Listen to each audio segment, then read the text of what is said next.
देखिए, तो पाइथागोरस महोदय जो थे एक वैज्ञानिक थे, तो उन्होंने एक सिद्ध सूत्र दिया था, आपने पढ़ा था कि लंब स्क्वायर बराबर आधार स्क्वायर प्लस कर्ण स्क्वायर होता है। कर्ण स्क्वायर बराबर क्या होता है? तो या तो अंडर रूट लंब स्क्वायर प्लस आधार स्क्वायर होगा, और नहीं तो लंब स्क्वायर प्लस आधार स्क्वायर बराबर कर्ण स्क्वायर होगा। यही होता है कौन? पाइथागोरस प्रमेय। क्या होता है? यही होता है पाइथागोरस प्रमेय। तो आप इसको पाइथागोरस प्रमेय को सिद्ध कर सकते हैं, ठीक है। तो पाइथागोरस प्रमेय को सिद्ध करने के लिए ध्यान दीजिएगा, क्वेश्चन में कह रहा है कि किसी समकोण त्रिभुज के, देखिए ये पाइथागोरस प्रमेय यही है, इसी को कहते हैं पाइथागोरस प्रमेय। जो लंब स्क्वायर प्लस आधार स्क्वायर बराबर कर्ण स्क्वायर होता है, ये सूत्र को जिसने सिद्ध किया था उसी का नाम था पाइथागोरस। पहला बार उसने दिया था, तो वही समकोण त्रिभुज के लिए सूत्र सिद्ध किया था। तब देखिए चलते हैं पाइथागोरस प्रमेय। पाइथागोरस प्रमेय बड़ा ही इंपॉर्टेंट प्रमेय है ये, सुनिएगा ध्यान से। तो कह रहा है कि किसी समकोण त्रिभुज के, क्वेश्चन में कह रहा है किसी समकोण त्रिभुज के, तो पहले प्रमेय सिद्ध करेंगे, क्या लिखते हैं? विशेष प्रतिज्ञा। क्या लिखते हैं बच्चों? विशेष प्रतिज्ञा। विशेष प्रतिज्ञा का कल मतलब समझाए थे कि विशेष प्रतिज्ञा का मतलब होता है, क्वेश्चन ही होता है विशेष प्रतिज्ञा, कोई अलग से चीज नहीं होता है, लेकिन उसको मैथ के भाषा में लिख देना है। तो क्वेश्चन में क्या लिखे हैं? पढ़िए क्वेश्चन। किसी समकोण, सुनिए, किसी समकोण त्रिभुज के, तो लिखेंगे माना कि कोई समकोण त्रिभुज, माना कि कोई समकोण त्रिभुज ABC है। क्या लिखेंगे जी? ABC है। और कभी भी समकोण त्रिभुज रहेगा तो ये कोना जो रहेगा 90 डिग्री का रहेगा, यानी ABC बराबर 90 डिग्री, ठीक। अच्छा, फिर क्या करा? फिर आगे पढ़ो।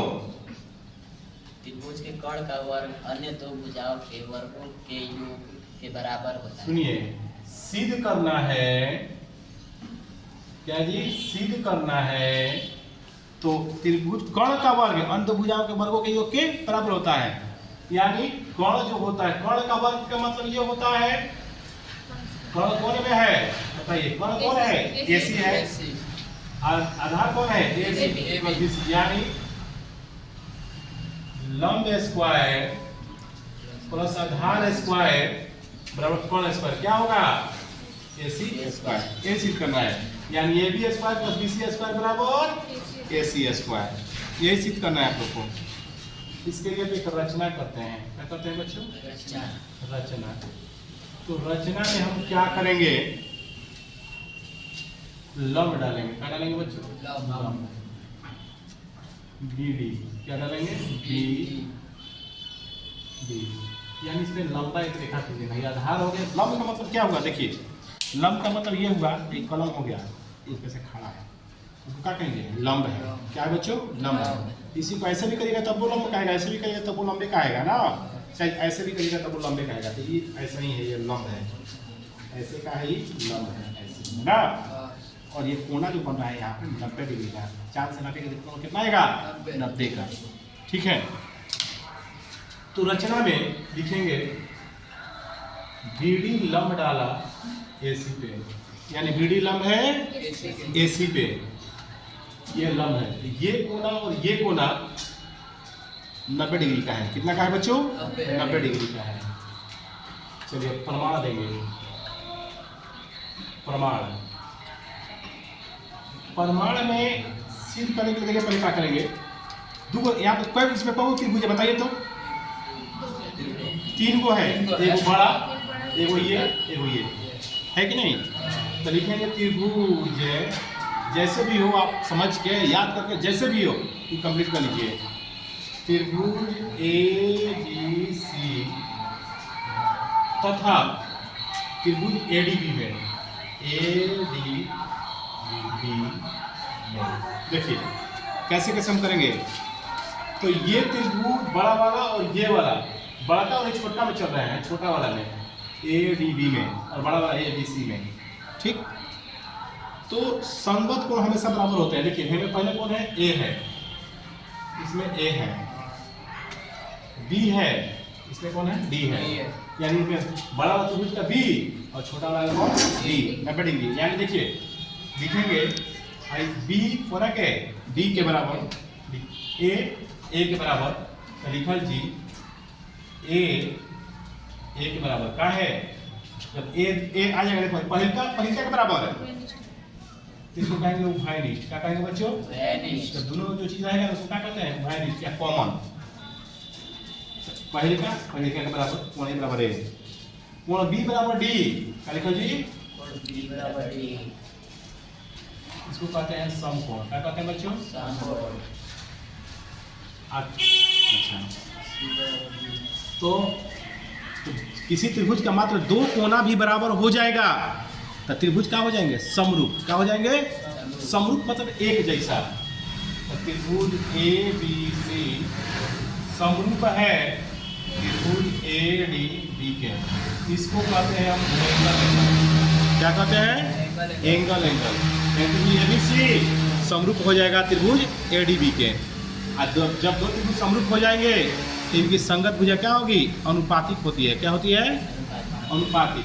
तो हेमे देखिए हेमे दो कौन है, ए बी है, कौन है दो, वही ए बी, इसमें दो कौन हो जाएगा, ए डी, ए बी बटा है ए डी। अच्छा, अब फिर क्या करेंगे, सुनिए, देखना में से बीच वाला लोग गायब कर दीजिए, क्या बच जाएगा, सुन लीजिए पहले शुरू से, फिर से हमें पढ़ेंगे ए बी, हमें कौन हो जाएगा, ए डी, ए बी बटा में डी, बीच वाला इसको से हटा देंगे तो क्या बच जाएगा, ए सी, यानी ए सी, इसको हटा देंगे क्या हो जाएगा, ए बी, दोनों को बीच वाला हटा दीजिए तो बच जाएगा में ए सी, में हटा दिए क्या बच जाएगा, ए बी। कहिए ए बी बटा ए डी है, ए सी बटा में ए बी। अब पीछा नीचे गुणा, ए बी में ए बी से गुणा करेंगे,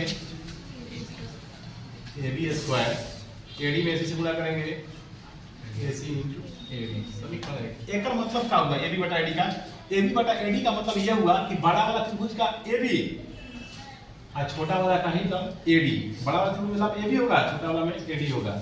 बड़ा वाला में एसी, बड़ा वाला का सबसे बड़ा भुजा कौन है, एसी, और छोटा त्रिभुज का सबसे बड़ा भुजा कौन हो गया, एबी। इसका मतलब ये होगा, ठीक है, यानी लंब के अनुपातिक, कर्ण के अनुपातिक।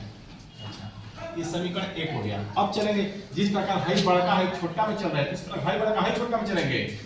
लिखेंगे त्रिभुज ए बी सी तथा त्रिभुज बी डी सी में, क्या बच्चों, बी डी सी में, ए बी सी तथा बी डी सी में, तो इसमें भी वैसे करेंगे, ठीक है। तो लिख देंगे पहले हमें बी बा, हमें कौन बा, बी बा,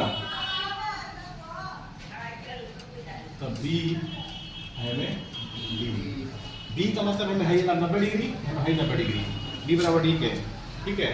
इसको कहते हैं समकोण। क्या कहते हैं बच्चों, समकोण। बी यहाँ पर मतलब भुजा को 90 कहते हैं, ये डी। और कौन अब आ गया, सी देखें एक नंबर, सी एक नंबर है ना, सी बराबर सी के क्या हो जाएगा, जब एक ही सर तो क्या बोलते हैं, उभयनिष्ठ। और जब नियम बताया है कि जब किसी त्रिभुज के दो कोण मात्र बराबर हो जाए ना तो त्रिभुज क्या हो जाते हैं, समरूप हो जाएंगे। यानी त्रिभुज ए बी सी समरूप इसी के जैसा एकदम, त्रिभुज बी डी सी के क्या लिखेंगे, एंगल। एक बटा करें जी, इस ओकरम किए थे, ठीक है जी। तो देखिए इसमें हो जाएगा ये वाला क्या है, बी सी, इसमें ये वाला कौन हो जाएगा, डी सी, ठीक। अच्छा एक मिनट पहले, अच्छा वो कोशिश सही है, बी सी बटा में डी सी। अब एक में से वो गायब करा, एक में से वो गायब करा, दोनों में से कौन बोला जाए, क्या बची,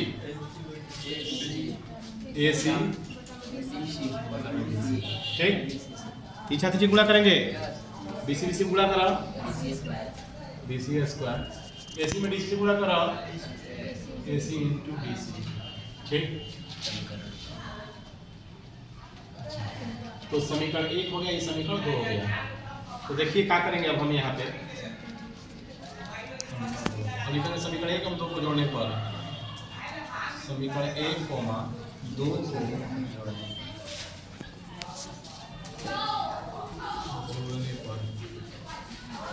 1 कौन है, ये है, 2 कौन है, ये है।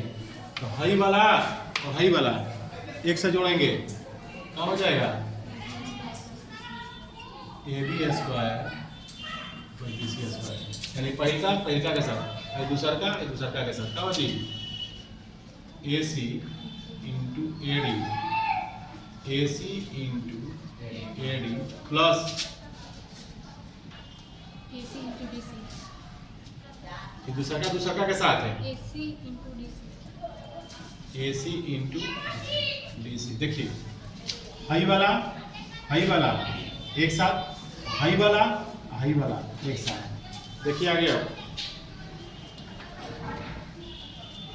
AB स्क्वायर BC, AC देखिए दोनों में है AC क्या करेंगे, कॉमन, ये क्या बच जाएगा, AD प्लस DC, फिर हो जाएगा AB स्क्वायर BC स्क्वायर, ये AC। अब देखिए AD प्लस DC लिखल बा, क्या लिखा है, AD प्लस DC कहाँ है, देखिए AD आई प्लस DC मिलकर पूरा क्या हो जाएगा, AC। क्या हो गया, AC।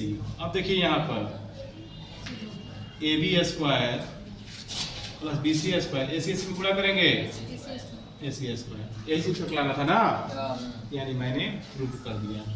बस यही आपको जैसे भी हो याद करके समझ के रट के जैसे भी को करना है, यही है पाइथागोरस प्रमेय, यानी लंब स्क्वायर प्लस कर्ण स्क्वायर।